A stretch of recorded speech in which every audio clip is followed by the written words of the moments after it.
സ്വഭാവ ഇപ്രാവശ്യം നമ്മളെടുത്തൊന്ന് മിസ്സാകാൻ കാല ഇപ്പൊ സാധനം എടുത്തിറ സാധനം കർണാടക ബോർഡർ പാസ്സായിട്ട് ഇപ്പൊ കാസർഗോഡ് എത്തിയിട്ടുണ്ട്. നീ ഫോളോ ആക്കുന്നുണ്ടല്ലോ നമ്മൾ ഏരിയ എത്തിയാ. ഞാൻ ബാക്കിൽ തന്നെ ഉണ്ട്. ഇപ്പൊ ചട്ടഞ്ചാല് പാസ്സായിട്ട് പോയിനാച്ചി എത്താനായി. നീ പെട്ടെന്ന് സെറ്റ് ആയിക്കോ. നീ പേടിക്കണ്ടാ, ഞാൻ ഒറ്റക്കല്ല, ഫുള്ള് ടീം എന്നെ സെറ്റ് ആക്കിയിട്ടുണ്ട്. ഇപ്രാവശ്യം ഞമ്മന്നെ സാധനം കൊണ്ടുപോകും. നിങ്ങൾക്കൊരു കാര്യം അറിയോ? ഒരു കണ്ടെയ്നർ അല്ല 4 കണ്ടെയ്നർ സാധനം ഉണ്ട്. 4 ഒന്നല്ല ഗൈസ്, 4 എണ്ണം.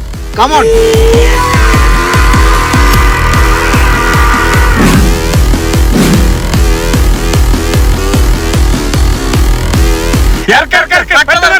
ഹലോ ചെങ്ങൈമാരെ, കാസർഗോഡ് പൊയിനാച്ചിലുള്ള ടൈലാർട്ടിൽ 4 കണ്ടെയ്നർ ടൈൽസ് വന്നിട്ടുണ്ട്. അതും പ്രീമിയം ക്വാളിറ്റി, വമ്പിച്ച വില കുറവില് ലോഡ് സാധനം. അപ്പൊ നിങ്ങൾ ടൈലാർട്ടിൽ വന്നു കഴിഞ്ഞാൽ 4-2 ടൈല്, 2-2 ടൈല്, 18-12 ടൈല്, പിന്നെ cladding, cabinet, closet, light mirror, kitchen sink, പിന്നെ കോൺപാക്റ്റിന്റെ ടൈൽ ഗമും ആപെക്സും ജോയിന്റ് ഫില്ലറും ഇതൊക്കെ ഏറ്റവും വിലക്കുറവിൽ വാങ്ങിക്കാൻ പറ്റും. ഇപ്പൊ ഇവിടെ ഒരു കാര്യമായ ഓഫർ നടക്കുന്നുണ്ട്. ടൈലാർട്ടിന്റെ 7ാം ആനിവേഴ്സറിന്റെ ഭാഗമായിട്ട് ഒരു വീട്ടിലേക്കുള്ള എല്ലാ സാധനം വാങ്ങുമ്പോൾ ഈ ഒരു ഫാൻ ഫ്രീ ആയി കിട്ടും. അത് മാത്രമല്ല, ഓരോ പർച്ചേസിനും ഒരുപാട് സർപ്രൈസ് ഗിഫ്റ്റുകളും ഉണ്ട്. അപ്പൊ ഇതിന്റെ correct location opposite century dental college, Poinachi.